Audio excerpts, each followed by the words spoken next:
경주를 멈추는 날이 바로 이기는 날이다. 이 말이 딱 들었을 때 좀 이상하게 들리지 않나요? 아니, 경주를 멈추는데 어떻게 이긴다는 거지? 쉽죠. 오늘 이 역설적인 문장 속에 숨겨진 아주 깊은 의미를 한번 파헤쳐 보려고 합니다. 혹시 여러분, 요즘 들어서 삶의 속도가 점점 더 빨라지는 것 같다는 생각 해보신 적 없으세요? 아마 많은 분들이 공감하실 거예요. 그런데 정말 흥미로운 건요, 이게 실제로 세상이 빨라져서가 아니라는 겁니다. 세상을 바라보는 바로 우리의 관점이 이런 엄청난 속도감을 만들어내고 있다는 거죠. 네, 바로 이 문장입니다. 오늘 우리가 깊이 들여다볼 핵심이죠.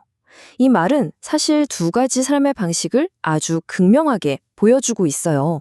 하나는 끊임없이 미래를 향해서 질주하는 삶. 다른 하나는 바로 지금, 이 순간에 충실한 삶. 여러분은 어느 쪽에 더 가까우신가요? 그럼 우리는 도대체 왜 이렇게 서두르게 되는 걸까요? 사실 이유는 꽤 간단합니다.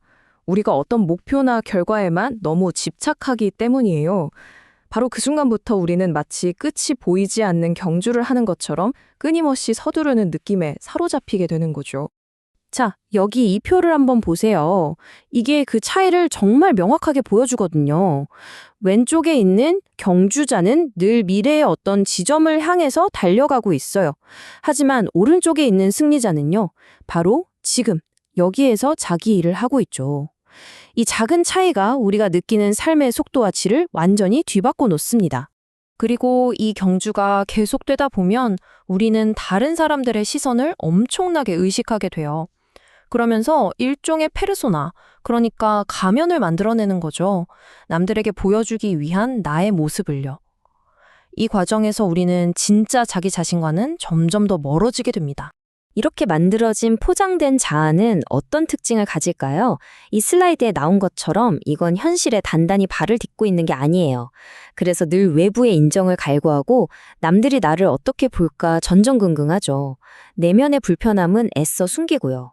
심지어 나중에는 내가 나를 포장하고 있다는 사실조차 잊어버리게 됩니다. 여기서 핵심이 나옵니다. 포장된 자아는 잠깐의 거짓된 편안함을 줄지는 몰라도 결코 진정한 내면의 평화를 가져다 주지는 못해요. 내가 머릿속으로 만들어낸 나라는 아이디어와 친해지는 게 아니라 그냥 있는 그대로의 나 자신과 편안해지는 것, 그게 훨씬 더 중요하다는 거죠. 이런 마음가짐은 결국 우리를 벗어날 수 없는 굴레에 가둬버립니다. 이 그림을 보세요. 과거에 해결하지 못했던 어떤 패턴이 부정적인 생각을 만들고 그 생각이 세상을 보는 필터가 되는 거예요. 결국 삶에서 똑같은 문제를 계속 반복하게 만들죠. 나도 모르게 과거를 계속해서 되풀이하고 있는 셈입니다. 좋습니다. 자, 그럼 이제 문제점에서 해결책으로 한번 넘어가 볼까요? 이 모든 경주를 멈출 수 있는 강력한 힘은 아주 의외의 곳에 있습니다. 바로 현재를 선택하는 힘이죠. 여기서 오해하시면 안 될 게 있어요. 속도를 늦추고 현재에 머무르자고 하는 게 목표나 야망을 다 버리라는 뜻이 절대 아닙니다. 오히려 그 반대예요.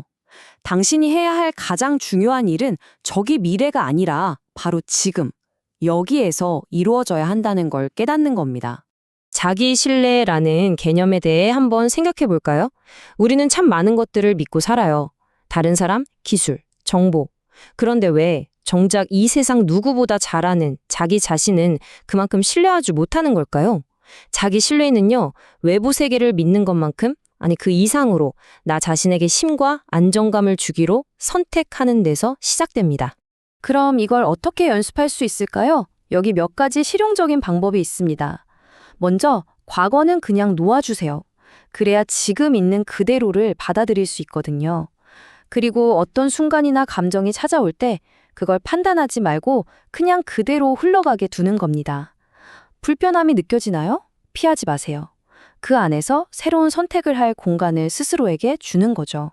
결국 이 말하고 똑같아요. 문제로부터 계속 도망치기만 하면 해결책은 절대 보이지 않죠.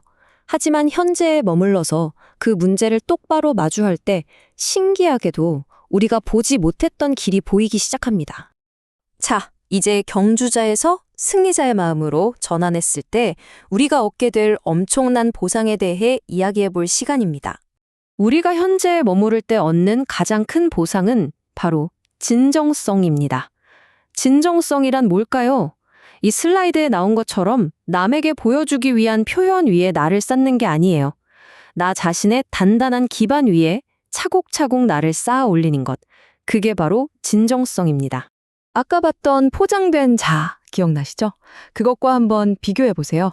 진정한 자아는 외부가 아니라 내면에서 안정감을 찾습니다. 남들이 어떻게 보느냐가 아니라 나 스스로가 나를 어떻게 느끼는지를 훨씬 더 중요하게 생각하죠. 그리고 불편함을 피하는 게 아니라 그걸 성장의 기회로 삼습니다. 그러니까 진짜 자신감, 진짜 자기 가치라는 건요, 다른 사람들 앞에서 연기를 잘해서 박수를 받을 때 생기는 게 아니라는 거예요. 그건 내 마음 깊은 곳에서부터 자연스럽게 우러나와서 나 스스로가 느껴야만 진짜인 겁니다. 이 숫자 보이세요? 100%. 이게 무슨 의미일까요? 바로 당신이 평생 자기 자신과 함께 보내는 시간의 비율입니다. 우리의 유일하고 영원한 동반자는 결국 자기 자신밖에 없어요. 그렇다면 내 인생의 가장 든든한 아군이 되어주는 게 당연한 거 아닐까요? 이제 슬슬 마무리를 해볼까 합니다. 인생의 목적을 어떤 목적지를 향한 경주가 아니라 전혀 다른 관점으로 한번 바라보시죠. 네, 바로 이겁니다. 인생이라는 여정은요, 언제까지 뭘 해야 해 하는 식의 적절한 때를 향해 달려가는 게 아니에요. 그게 아니라 그 여정에 어울리는 적절한 사람으로 나 자신이 되어가는 과정, 그 자체가 바로 인생이라는 거죠. 이 마지막 인용구가 오늘 이야기의 모든 것을 요약해 주는 것 같습니다. 인생이라는 여정은 나의 성장과 결코 분리될 수가 없어요. 내가 걷는 그 길이 바로 나 자신인 셈이니까요. 결국 핵심은 이 관점의 전환입니다. 더 이상 나 대 나로 싸우는 내면의 전쟁을 멈추고 나와 나가 한 팀이 되어서 함께 세상에 맞서는 거죠. 오늘 내용을 마무리하면서 여러분께 이 질문을 하나 남겨두고 싶습니다. 이 끝없는 경주를 멈추기 위해서 오늘 당장 당신이 할 수 있는 아주 작은 선택, 그 한 가지는 무엇일까요? 한번 생각해 보시면 좋겠습니다.